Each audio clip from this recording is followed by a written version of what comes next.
압권 시작합니다. 오늘의 주제는 로봇입니다. 애플 까기 전문 기자 류종훈 기자예요. 안녕하세요. 저 앱등인데요.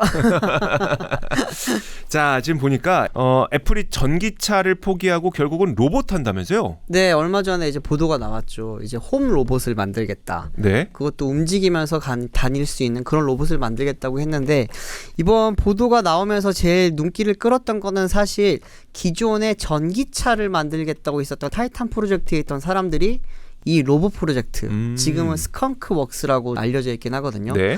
스컹크웍스 프로젝트로 많이들 옮겨가서 이쪽에서 일을 같이 한다라고 해요. 스컹크웍스라는 거는 지금 우리가 흔히 생각하는 로봇을 만드는 건데, 상위 조직이 AI 조직이에요. AI 조직의 밑에 붙어있는 조직으로 지금 이 스컹크웍스라고 하는 홈 로봇 프로젝트를 진행을 한다고 합니다. 네. 그러다 보니까 지금 어떤 걸 만들 것이냐에 대해서 굉장히 많이 궁금하잖아요. 네. 저희는 항상 애플이 뭔가를 만들면 좀 다르지 않을까 이러면서 있는데, 적어도 휴머노이드는 돼야 될 것 같은데. 근데 지금 휴머노이드는 아닌 것 같아요. 지금 그래서 뭐 외신이라든지 이런 곳에서 보면은 여러 가지 사진들이 있는데, 지금 떠 있는 걸 한번 보세요. 네. 이게 우리가 흔히들 생각하는 그런 로봇이랑은 조금 다르긴 한데, 요즘 뭐 컴패니언 로봇이라든지 홈 로봇에서 많이 볼 수 있는 그런 모습이죠. 네. 좀 귀여운 듯한 디자인을 갖추었으면서 애플스러운 느낌이 있죠. 네. 이것도 역시 AI를 통해서 만든 그림입니다. 또 지금 돌아다니는 그림들을 보면은 약간 로봇 청소기 같기도 하고. 저건 로봇 청소기지 로봇이 아니죠. 어쨌든 애플이 지금 이야기하는 거는 이제 애플 비전 프로를 통해서 컨텐츠를 활용하는 것들과, 네. 그리고 아이폰을 활용했던 그런 기능들을 함께 사용할 수 있는 모바일 홈 로봇을 만들겠다. 말 그대로 움직이면서 집안에서 날 도와줄 수 있는 네. 그런 로봇을 만들겠다라는 게 이번에 보도 내용이었습니다. 근데 이제 포부는 알겠는데, 애플이라고 하는 기업이 지금 인공지능에서 뚜렷한 두각을 나타내고 있는 기업은 아니어서, 그렇죠. 혹시 이게 좀 반응은 어때요? 지금 사실 비판적인 여론이 훨씬 많은 것 같아요. 처음에는 어쨌든 전기차를 포기를 하고 새로운 걸 간다는 거에 대해서 좀 이점을 많이 줬었거든요. 그런데 지금 애플의 우호적인 애널리스트들이라든지 전문가들이 악평을 지금 내놓고 있습니다. 그 중에 제일 대표적인 사람이 댄 아이브스 웨드부시 전무가 친 애플로 네. 분류가 되는 분인데, 애플이 이번에 로봇 하는 거에 대해서 굉장히 비판을 하면서 로봇은 무슨 로봇이냐, 인공지능에 지금 올인을 해도 될까 말까 한 상황이다. 그러면서 굉장히 지금 좀 강력하게 비판을 했습니다. 특히나 이제 이 사람 같은 경우에는 애플이 가정용 로봇을 추구를 하게 된다면은 그게 결국에는 큰 상처로 남을 거고, 애플이 이제 클라우드 성장 궤적을 바꾸고 예전에 그 아이폰 모먼트를 맞이를 하려면 네. AI에 좀 더 집중해야 되는데 지금 뭐 하는 짓이냐라고 지금 난리가 났습니다. 혼났죠. 네. 지금 이 부분에 대해서 많은 전문가들이 이야기하는 게, 사실 로봇이 예전에 우리가 알고 있던 산업용 로봇이 아니잖아요. 네. 이제는 AI 기능이 들어가야 되기 때문에 뭔가 라지 랭귀지 모델이라든지 생성형 AI 기술이 들어가서 대화가 돼야 되고, 네. 그리고 말귀를 잘 알아들어야 된단 말이에요. 여전히 시리는 말귀를 못 알아듣고 있습니다. 그런 상황에서 과연 되겠냐라고 하는 게 지금 비판의 핵심이라고 보시면 되죠. 네. 그러면 애플이 지금 개발하겠다고 하는 로봇은 조금 네. 전 사진 보여주셨던 것처럼 네네. 예전 삼성전자가 CES에서였나요? 그러니까 보여줬던 것 같은 볼리? 그 맞아요. 정도 느낌이거든요. 맞습니다. 저도 이번에 발표를 들어보고 계속 취재를 하면서 느꼈던 게, 결국에는 볼리의 애플 버전 같다라는 느낌이 들긴 했거든요. 네. 뭐 다들 기억하시겠지만 볼리가 동그랗게 공처럼 생긴 홈 컴패니언 로봇이긴 한데, 얘의 특징은 온디바이스 AI가 달려있다는 거였죠. 네. 지금 보시는 것처럼 이제 이 볼리는 하드웨어 자체는 그냥 흔히들 보는 그런 로봇 같은 겁니다. 그런데 여기에 이제 프로젝션 기능이 들어가면서 이렇게 뭐 원하는 그림을 보여준다, 약간 뭐 이런 기능이 있었는데, 네. 사실 그런 기능 자체적인 걸로 봤을 때는 하드웨어 기능은 새로운 게 별로 없었는데 온디바이스 AI가 들어가면서 이 로봇 자체가 이제는 사람과 교감도 되고, 네. 그리고 로봇이 어떻게 동물과 교감할지에 대해서는 아직까지 뭐 명확하진 않지만 그런 방향으로 가겠다라는 이야기를 했거든요. 이게 보시면은 지금 이 볼리가 집에서 동물을 돌봐주고 거기에 대해서 이 집 주인과 대화를 하는 장면입니다. 네. 이게 결국에는 알고리즘에 따라서 하는 게 아니고요, 집 주인이 텍스트를 보내게 되면은 그 텍스트를 볼리가 알아듣게 되고, 그리고 이제 예를 들어서 밥을 주라고 하면은 밥을 주고, 놀아주라고 하면 놀아주는 그런 거 명령을 실행할 수 있게 된다라는 거거든요. 그때 당시 이 발표 때 관심을 받았던 게 단순히 반려동물용 로봇이 아니라 네. 집에 있는 IoT 기능들을 활용을 해서 집안에 있는 냉장고라든지 가전제품들과 다 연결이 되고, 또 집에 와서 이렇게 지금 프로젝션을 뭐 틀어주면서 약간 이런 뭔가 네. 좀 사람과의 교감할 수 있는 거 이야기를 많이 했어요. 그때 당시 또 LG도 뭐 컴패니언 로봇 하나 보여줬었잖아요. 네. 뭐 스마트홈 에이전트라고 해서 이거 같은 경우에는 뭔가 좀 특별한 기능보다는 진짜 말 그대로 교감을 할 수 있고, 그 약간 지금 보면은 여기 눈이 동그랗게 되어 있잖아요. 네. 이 표정이 뭐 웃는 표정으로도 바뀌기도 하고요. 뭔가 슬픈 표정으로 바뀌기도 하고요. 그러면서 이렇게 동반자의 그런 느낌을 좀 많이 줬습니다. 네. 근데 해외에서는 사실 볼리나 뭐 이런 것보다도 아마존이 먼저 선보였던 아스트로랑 비교를 많이 하고 있어요. 제가 봤을 때도 볼리보다 약간 아스트로에 좀 더 가까울 수도 있겠다라는 생각이 들었던 게, 아스트로는 지금 보시는 것처럼 바퀴가 달려 있고, 네. 그리고 뒤에 물건을 실을 수가 있고요. 또 여기 보시면은 이 10.1인치 이 디스플레이를 통해서 감정 표현을 한다든지, 네. 아니면 뭐 화상 통화를 한다든지, 흔히들 말하는 디스플레이를 통해서 할 수 있는 그런 다양한 기능을 제공하는 거거든요. 이게 나온 지가 한 2년 정도 됐습니다. 네. 2년 정도 됐고, 여기에는 핵심은 결국에는 알렉사죠. 그쵸. 네. 아마존이 지금 에코라고 하는 인공지능 스피커를 통해서 지금 수천만 명의 데이터를 갖고 있는 알렉사를 지금 여기에 탑재를 한 게 굉장히 컸던 건데, 근데 이때만 하더라도 사실은 알렉사가 생성형 AI가 아니었어요. 그쵸. 그때는 그냥 뭐 알고리즘에 따라서 작동했던 그런 알렉사였는데, 올해 CES에서 아마존이 생성형 AI에 대해서 되게 많이 강조를 했습니다. 그러다 보니까 알렉사의 활용 범위가 지금처럼 날씨 알려주고 TV 켜주고 이런 게 아니고요. 이제는 진짜 집안에서 비서 역할을 할 수 있는 그런 걸로 거듭날 거라고 했는데, 그러다 보니까 지금 CES 이후에도 그렇고요. 또 이번에 애플의 이야기가 나오고 나서 오히려 아스트로가 좀 더 많이 지금 관심을 받고 있습니다. 근데 되게 열심히 만든 분들한테 되게 죄송한 말이긴 한데, 저 그냥 근본적인 질문 하나가 떠오르거든요. 네네. 어디다 써? 어디다 써?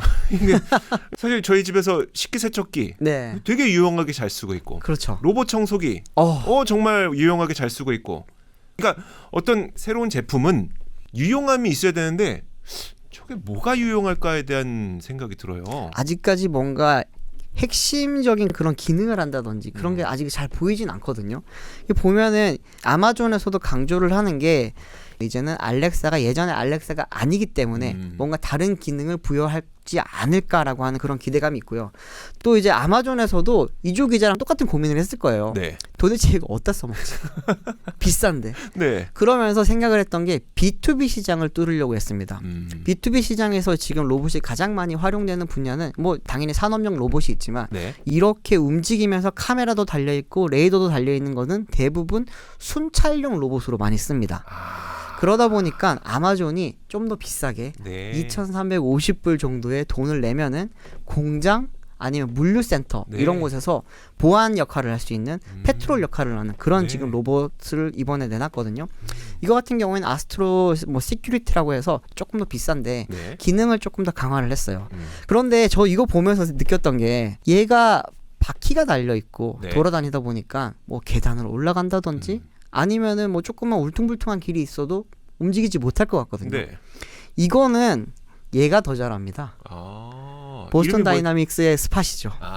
스팟 같은 경우에는 사실 사족 보행이잖아요. 네. 그러다 보니까 정말로 강아지처럼 잘 달리기도 하고요. 네. 뭐 이렇게 걷기도 하고 하면서 장애물이 있어도 피해가고 뛰어넘기도 하고, 또 계단은 당연히 잘 올라가고요. 네. 그러다 보니까 지금 실제로 뭐 현대 건설이라든지 해외에서도 지금 보면은 공장에서 시큐리티 로봇으로 좀 많이 쓰고 있기는 해요. 그런데 가격을 생각해 보면 네. 한 대에 300만 원 하는 것과 한 대에 1억 원 하는 것과 그렇죠. 차이가 너무 큰데.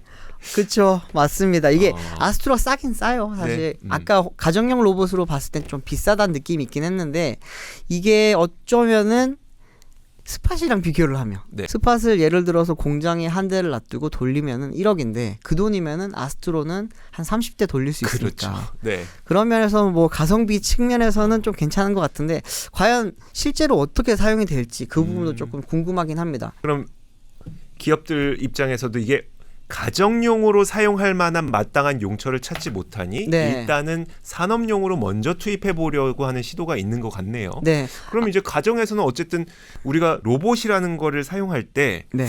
이 홈로봇이라는 거는 결국 아직 뚜렷한 목적이 없는 거잖아요. 그렇죠. 그런데 홈 로봇 중에 뚜렷한 목적을 가진 게 하나 있습니다. 뭐예요? 로봇 청소기죠. 저희 집에도 한 분 계시는데 아, 청소 엄청 잘하세요. 저희는 로보락. 저도 로보랑 똑같은 거예요. 네네. 네. 어. 저희도 뭐 어쨌든 집에서 네. 매일 돌리고 걔가 청소를 다 하는데 매핑 기능이 있잖아요. 네. 매핑 기능이 있다 보니까 집안을 이렇게 한번 스캔을 쫙 하면서 집에 평면도를 만들어서 거기에 또 이제 보면은 라이다가 달려 있거든요. 네. 걔가 뭐 장애물을 피해 가기도 하고 위험한 것을 가지 않기도 하면서 이렇게 좀 청소를 잘하는데 사실 아마존이 아스트로의 조금 업그레이드 버전을 생각을 하면서 얘한테 로봇 청소기 기능을 넣으면 어떨까라고 하는 고민을 했었거든요. 그러면서 로봇 청소기의 원조인 아이로봇이랑 네. 인수합병을 하려고 했습니다. 근데 이게 2022년도 때 이미 나왔던 이야기이긴 한데 아마존 같은 경우에는 아이로봇을 인수를 해서 뭔가 좀 알렉사를 아이로봇에 넣거나 네. 아니면은 아스트로의 로봇 청소기 기능을 넣거나 네. 뭐 이런 걸 좀 원했던 거예요. 그렇게 되면은 뭔가 확실한 목적성이 하나 있으면서 네. 이 아이의 주요 역할은 청소인데 네. 청소도 잘하지만 동물도 돌볼 수 있고 어쩌면은 뭐 냉장고도 컨트롤할 수 있고 네. 뭐 알렉사가 심어져 있는 자동차랑도 연결이 되고 약간 이런 걸 꿈꿨던 것 같아요. 그러면 뭔가 얘기가 될 것 같네요. 그렇죠. 그런데 이게 결국에는 올해 1월 달에 어그러졌습니다. 왜냐하면은 지금 유럽에서 반독점에 대해서 좀 규제를 많이 가하고 있잖아요. 네. 근데 이 부분에 대해서도 만약에 아마존이 아이 로봇을 인수하게 됐을 경우에 유럽 시장 내에서 반독점에 대한 피해가 갈 거라고 이야기가 나오면서 한 2년 정도 끌었습니다. 네. 2년가량 이게 규제를 심하게 받고 하다가 최근에 이제 그 부분을 포기를 한 건데 제 생각에는 아마존이 이 아이로봇을 가져가지 못했다고 해서 아스트로에 뭐 다른 기능을 못 넣지는 않을 것 같아요. 사실 아마존 같은 경우에는 여러 협력 업체들이 많지 않습니까? 네. 그들과 이제 또 다른 협력을 통해서 아스트로에 로봇 청소 기능을 넣는 거는 사실 그렇게 어려운 일은 아닐 거라고 보거든요. 네. 뭐 역시나 가장 핵심은 알렉사가 들어가 있는 그런 인공지능 기능이기 때문에 이번에 협상이 결렬됐다고 해서 그 부분에 대해서는 뭐 아마존은 큰 타격은 없을 것 같기는 해요. 근데 결국 많은 기업들도 다 로봇을 만들어서 네. 가정에 보급시키고 싶은데 무슨 기능을 넣을지를 아직 찾지 못했던 거고 네. 그러다 보니까 어쨌든 범용적으로 많은 일을 할 수 있는 휴머노이드에 대한 니즈가 굉장히 많은 거네요. 그렇죠. 사실 우리가 생각하는 궁극적인 로봇이 그거잖아요. 우리처럼 생겼고 팔다리 달려 있고 날 도와주고. 시키면 시키는 대로 잘 하면서 네. 그런 건데 근데 그 부분을 생각하면 사실 가장 앞서 있는 곳은 뭐 누구나 다들 생각하실 겁니다. 테슬라인 것 같아요. 네. 테슬라 같은 경우에는 옵티머스라고 하는 휴머노이드 로봇을 만들고 있잖아요. 1세대가 나왔을 때만 하더라도 약간 삐걱삐걱 걷고 잘 움직이지도 못하고 처음에는 쫄쫄이 입고 나왔던 사람도 막 보여주면서 네. 되게 논란거리가 많았는데 작년 말에 이제 2세대가 공개가 됐을 때는 다들 깜짝 놀랐죠. 이게 1년 만에 이렇게 발전할 수 있다고? 또 1년 만에 이만큼 더 발전할 수 있다고 했는데 저도 보면서 되게 놀랐던 게 특히나 이제 손 관절이 움직이는 게 네. 심상치가 않았습니다. 보시면은 이게 손에 달려있는 그런 뭐 감속기를 통해 가지고 힘을 얘가 조절을 해야 되거든요. 네. 모터가 무한정 돌아가게 되면은 이게 힘이 엄청나게 세져서 계란을 터뜨릴 수도 있고요. 네. 그리고 또 이게 어느 정도 회전수가 넘어가게 되면 힘이 빠져서 계란을 떨어뜨릴 수가 있어요. 네. 그런데 지금 보시면 이 옵티머스 2세대 같은 경우에는 계란을 집어서 옆으로 옮깁니다. 여기서 잡아서 일로 옮기고 막 이렇게 하는 모습이 있었는데 네. 계란 아시겠지만 굉장히 잘 깨지잖아요. 그렇죠. 그 저희가 애들한테도 못 옮기게 하잖아요, 사실. 네. 옵티머스 같은 경우에는 이거를 할 수 있을 정도로 굉장히 기술력이 지금 많이 고도화가 됐다는 거죠. 적절한 압력을 줄 수 있는 기술이 있다. 네. 근데 그게 인공지능이다. 인공지능까지 같이 있는 거죠. 그리고 좀 논란이 있긴 했던 영상이 있는데 이 옵티머스가 빨래를 개는 장면이 있었습니다. 네. 이게 잠깐 떴다가 사라지기도 했던 그런 영상인데 보시면은 지금 옵티머스가 이렇게 빨래를 접어요. 사실 귀찮은 것 중에 하나가 빨래는 세탁기가 해줍니다. 네. 요즘 넣는 것도 안 해도 돼요. 건조기가 건조기 있으니까. 그런데 빨래는 개야 돼요. 음. 빨래 개는 건 사실 너무 귀찮잖아요. 네. 그걸 얘가 해줄 수 있게 되면 얼마나 좋겠냐라고 하면서 나왔던 이야기인데, 근데 뭐 비판적인 이야기가 나왔을 때는 이게 자동으로 AI가 하는 게 아니라 뭐 컨트롤러를 통해서 만지고 있다라는 이야기가 나오면서 약간 비판을 받긴 했는데, 그 컨트롤러 역할을 하는 거는 나중에 AI가 보완을 할 수 있는 건데 네. 좀 더 중요한 거는 이 손가락의 힘을 얘가 가감속을 하면서 네. 압력을 제대로 조절하는 기능, 그리고 저렇게 접을 수 있는 기능, 저런 거는 사실 구현하기가 쉽지 않은 거거든요. 그렇기 때문에 그런 부분에서 좀 많이 놀랐던 영상이었습니다.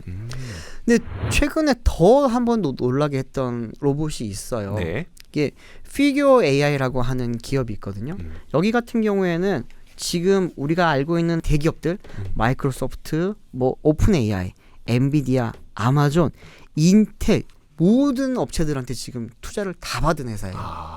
이게 피규어 AI를 보시면은 지금 여기 나와 있는 게 약간 옵티머스랑 비슷하기도 하고 네. 그런 느낌이 들죠. 근데 얘 같은 경우에도 하드웨어적으로는 어떻게 보면은 그 손가락 관절, 그리고 이제 그 걸어 다닐 때 쓰는 그 무릎 관절 쪽, 네. 그쪽 기술력이 굉장히 뛰어나서 사실 지금까지 곽강을 받았습니다. 네. 그런데 이번에 화제가 됐던 거는 그런 하드웨어적인 게 아니고요. 이 로봇의 머리에 챗GPT가 생겼습니다. 네. 그러면서 챗GPT는 생성형 AI고 LLM이잖아요. 말 그대로 대화가 된다는 거예요.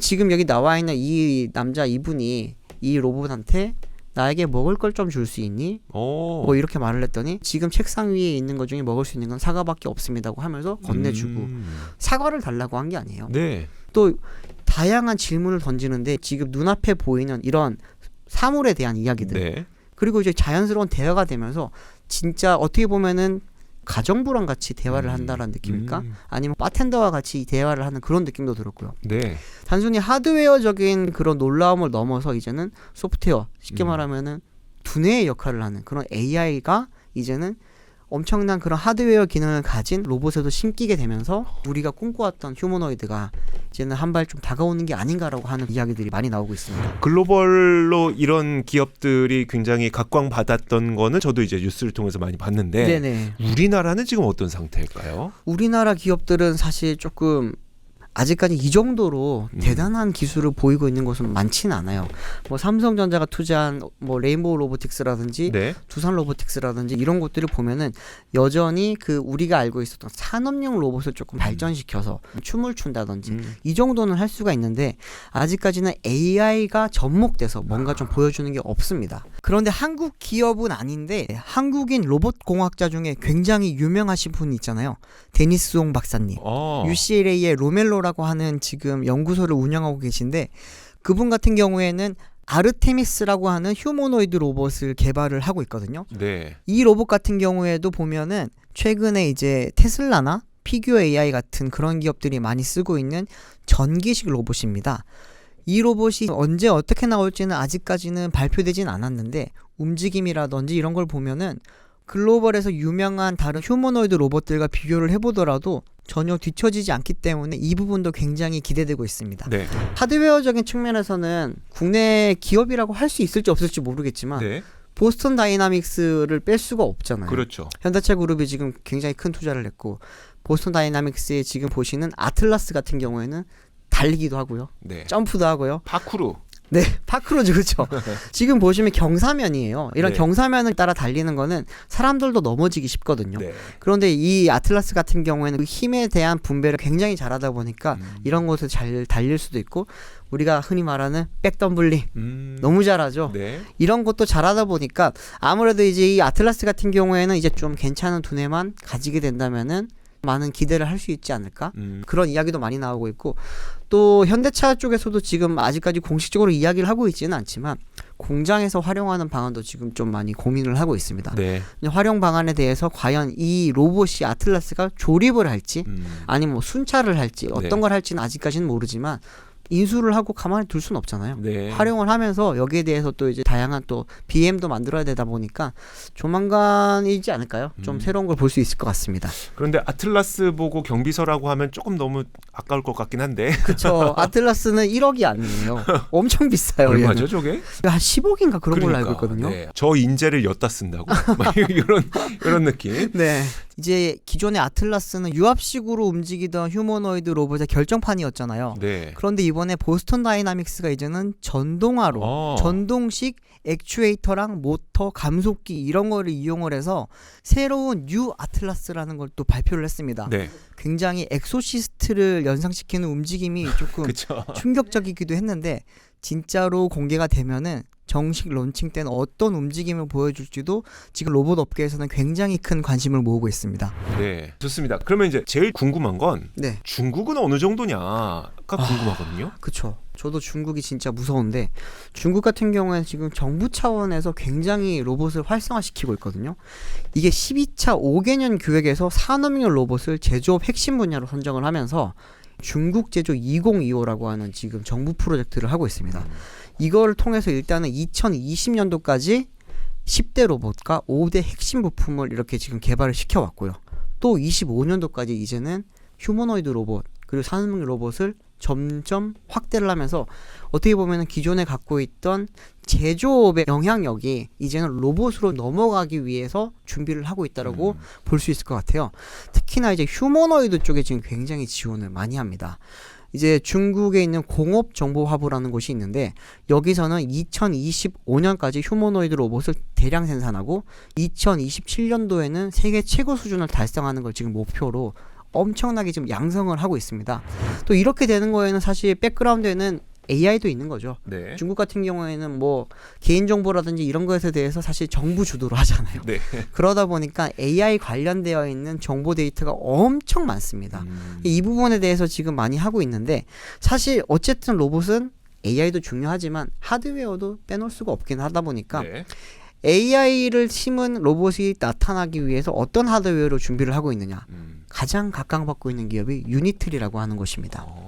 유니트리라고 하는 곳은 사실은 그 보스턴 다이나믹스의 스팟을 뺏긴 사족보행 로봇을 만든 기업으로 유명했거든요. 네. 그래서 법적 분쟁도 조금 뭐 있을 뻔했고 사실 좀 논란이 많았던 회사인데 이 회사가 이번에 CES 2024에 나왔었어요. 네. 저도 가서 봤는데 지금 여기 나와 있는 H1이라고 하는 이 휴머노이드 로봇 이것의 프로토타입 같은 걸 가지고 나왔었는데 뚝딱뚝딱뚝딱 걸어 다녔거든요. 근데 그때만 하더라도 제가 보면서 좀 뭐야 이랬어요. 네. 그런데 한 달도 안 돼서 이 H1이라고 하는 이 로봇의 스펙이 공개가 됐습니다. 네. 이 H1 같은 경우에는 키가 180이고요. 저보다 많이 크네요. 몸무게는 47kg입니다. 네. 네, 되게 날씬하네요. 네. 그런데 이게 토크 관절 모터랑 기어 트레인을 갖고 있다 보니까 움직임이 굉장히 자연스럽고 또 흔히 말하는 그런 관절을 활용하는 움직임이 많이 가능하다고 합니다. 근데 이제 이 로봇이 최근에 세계를 깜짝 놀라게 했던 게 뭐냐면은 세계에서 가장 빠른 이족 보행 로봇으로 선정이 됐습니다. 네. 얼만큼 빠르냐면은 초속 3.3m인데 이게 100m로 따지면 한 30초대 정도 들어올 수 있는 속도라고 네. 하거든요. 기존에 가장 빨랐던 기록은 이제 약간 우리가 잊고 있는 일본 혼다의 아시모 기억하시죠? 네. 아시모가 이제 초속 2.5m였고요. 또 아까 말씀드렸던 아틀라스 같은 경우에도 초속 2.5m로 공동 1등을 했었는데 네. 이번에 유니트리가 이제 3.3m로 이들을 앞서게 됐습니다. 지금 이 개발 장면들을 되게 보면서 제가 깜짝 놀랐던 게 사실 이족 보행은 넘어지기가 쉽단 말이에요. 그렇죠. 그 중심을 잡는 그 힘 배분하는 게 굉장히 어려운데 여기 보시면 개발자 이렇게 발로 뻥 찹니다. 근데 얘가 앞으로 밀려나가고 옆으로 밀려나가지만 중심을 딱딱 잡고 다시 걸어가요. 네. 그런 걸 보면서 이제 이게 단순히 하드웨어가 따라 만드는 수준은 조금 넘었겠구나. 그렇게 좀 생각이 들었고요. 또 하나는 이제 유비테크라고 하는 회사도 있습니다. 네. 이 회사 같은 경우는 지금 홍콩 주식시장에 상장이 되어 있는 회사긴 한데 이 회사는 지금 로봇이 직접 차량을 개발하는데 시험적으로 투입을 하고 있어요. 지금 보시면은 니오의 생산 현장에 투입이 돼서 이 로고를 붙이는 작업을 하고 있는 모습이에요.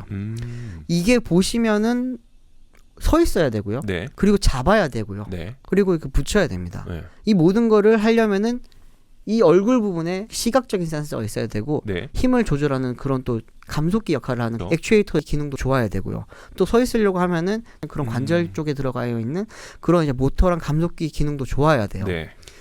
근데 이렇게 보면서 이제 이 사람들이 이제는 중국 로봇을 과연 그냥 따라하는 카피캣으로 무시를 할 거냐? 그건 사실 넘어섰다고 볼 수 있는 것 같아요. 결국 그렇게 판단되는 이유는 얼마나 많은 데이터로 인공지능으로 합습시켰냐인 거잖아요. 그렇죠, 맞아요. 결국 로봇이라는 거는 인공지능이 모든 패권을 갖게 되는 네, 그런 구조가 되지 않을까라는 생각이 들어요. 맞습니다. 이게 로봇 청소기에서 사실 한번 힌트를 얻을 수가 있는 게 룸바가 2002년도에 나왔어요. 네. 아이로봇의 룸바. 근데 그때만 하더라도 로봇 청소기의 모든 그런 이제 기술이라든지 아니면 패권 자체는 아이로봇이 가져갔던 거죠. 네. 그런데 어느 순간부터 중국에 있는 로봇 청소기 회사들이 막 커져왔잖아요. 네. 그러다가 한 2년 정도 전부터는 룸바를 넘어섰습니다. 근데 그렇게 넘어설 수 있었던 가장 큰 기술력은 매핑 기능과 청소 기능이에요. 여기에는 지금 아까 말씀드렸듯이 라이다가 달려있다 보니까 매핑을 해서 어떻게 청소를 하면은 이 집을 가장 최적으로 청소를 할 수 있을까. 여기에 대한 기술력이 굉장히 높단 말이에요. 네. 그게 기존에는 뭐 알고리즘이라든지 빅데이터를 활용했다면은 이제는 AI를 활용을 해서 할 수 있게 되는 거고요. 그러면서 아이로봇의 시총은 엄청 떨어져 버렸잖아요. 네. 반면에 중국 로봇 회사들의 가치는 엄청나게 높아지고 있는 상황이고요.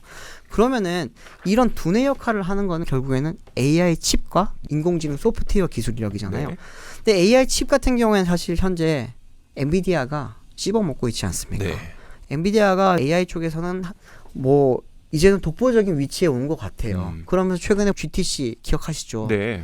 저도 GTC를 보면서 여러 가지 장면을 보면서도 와 감탄을 했다가 그 그로트 프로젝트에 대한 이야기를 하면서 AI 로봇들이 쫙 서 있는 걸 보면서 정말 저는 소름이 돋았습니다. 이때. 오. 이게 보시면은 뭐 우리가 흔히 알고 있는 게 많아요. 여기 보시면은 이 로봇이 방금 말씀드렸던 유니트리의 H1이고요. 네.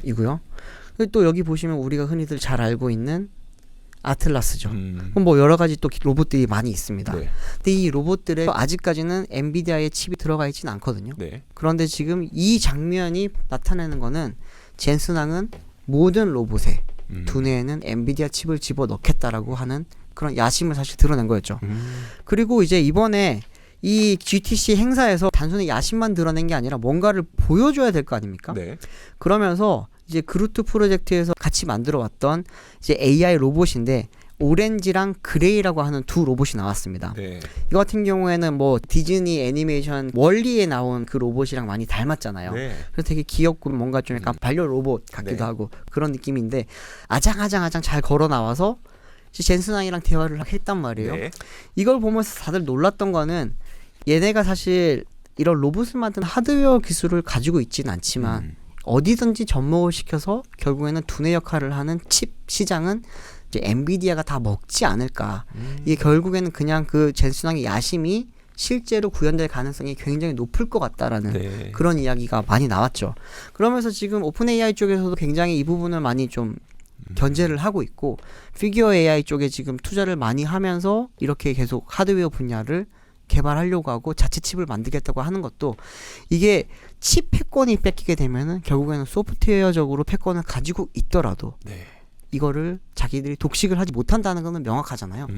그렇기 때문에 아직까지는 하드웨어 시장, 로보틱스적인 그런 네. 부분이 조금 중요하지만 결국 나중에 시장이 좀 더 성숙화가 되고 2030년이 넘어가게 이렇게 됐을 때는 AI가 조금 더 중요해질 거고 그 AI 안에서도 소프트웨어 패권과 하드웨어 패권이 좀 나눠질 것 같은데 지금 현재로서는 그 칩에 대한 패권이 조금 더 중요하게 느껴지는 것 같지 않나 이렇게 생각이 듭니다. 와, 듣고 보니 애플 위기네요. AI나 로봇 둘 중에 하나라도 잘해야 되겠어요. 악권이었습니다.